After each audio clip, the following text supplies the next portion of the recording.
اعوذ باللہ من الشیطان الرجیم بسم اللہ الرحمن الرحیم۔ سلیمی اردو کے انتہائی پیارے ناظرین، السلام علیکم ورحمۃ اللہ وبرکاتہ۔ آج میں آپ کو ایک ایسی شخصیت کے بارے میں بتاؤں گا جو اس دنیا میں 100 سال تک مردہ رہے اور 100 سال بعد دوبارہ اٹھائے گئے۔ یہ واقعہ قرآن مجید میں موجود ہے، لیکن اس کا نام قرآن مجید میں نہیں آیا، لیکن مفسرین کی متفقہ رائے ہے کہ وہ ایک نبی تھے جن کا نام حضرت عزیر علیہ السلام۔ تفصیلات میں جانے سے پہلے آپ لوگوں سے گزارش ہے کہ میرے اس چینل کو سبسکرائب کر لیں اور بیل کے بٹن کو بھی دبا دیں تاکہ ہماری حوصلہ افزائی ہو سکے۔ یہ واقعہ حضرت عزیر علیہ السلام کا ہے جو بنی اسرائیل کے ایک نبی ہیں۔ واقعہ کی تفصیل یہ ہے کہ جب بنی اسرائیل کی بدعمالیاں حد سے بڑھ گئیں تو ان پر خدا کی طرف سے یہ عذاب آیا کہ بخت نصر بابلی ایک کافر بادشاہ تھا جس نے بہت بڑی فوج کے ساتھ بیت المقدس پر حملہ کر دیا اور شہر کے 1 لاکھ باشندوں کو قتل کر دیا اور 1 لاکھ کو ملک شام میں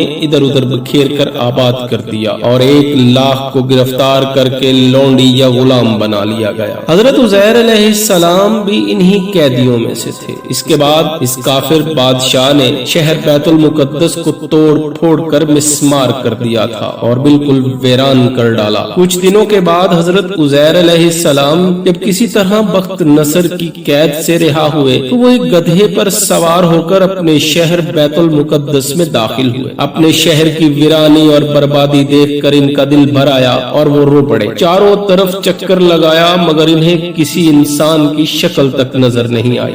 ہاں یہ دیکھا کہ وہاں کے درختوں پر خوب زیادہ پھل آئے ہیں جو پک کر تیار ہو چکے ہیں مگر کوئی ان پھلوں کو توڑنے والا نہیں ہے۔ یہ منظر دیکھ کر نہایت ہی حسرت اور افسوس کے ساتھ بے اختیار آپ کی زبان مبارک سے یہ جملہ نکل پڑا جس کا ترجمہ ہے، اس شہر کی ایسی بربادی اور ویرانی کے بعد بھلا کس طرح اللہ تعالیٰ پھر اس کو آباد کرے گا۔ پھر آپ نے کچھ پھلوں کو توڑ کر تناول فرمایا اور انگوروں کو نچوڑ کر اس کا شیرہ نوش فرمایا۔ پھر بچے ہوئے پھلوں کو اپنے جھولے میں ڈال لیا اور بچے ہوئے انگور کے شیروں کو اپنی مشت میں بھر لیا اور اپنے گدھے کو ایک مضبوط رسی کے ساتھ باندھ دیا۔ پھر آپ ایک درخت کے نیچے لیٹ کر سو گئے اور اسی نیند کی حالت میں آپ کی روح قبض کر لی گئی اور آپ پر موت طاری ہو گئی۔ یہاں تک کہ 70 برس کا زمانہ گزر گیا تو ملک فارس کے بادشاہوں میں سے ایک بادشاہ اپنے لشکر کے ساتھ بیت المقدس کے اس ویران شہر میں داخل ہوا اور بہت سے لوگوں کو یہاں لا کر بسایا اور شہر کو دوبارہ آباد کر دیا اور بچے کچے بنی اسرائیل کو جو مختلف اطراف میں بکھرے ہوئے اور پھیلے ہوئے تھے سب کو بلا بلا کر اس شہر میں آباد کر دیا اور ان لوگوں کو نئی عمارتیں بنا کر اور قسم قسم کے باغات لگا کر اس شہر کو پہلے سے بھی زیادہ خوبصورت اور بارونق بنا دیا۔ جب حضرت عزیر علیہ السلام کو پورے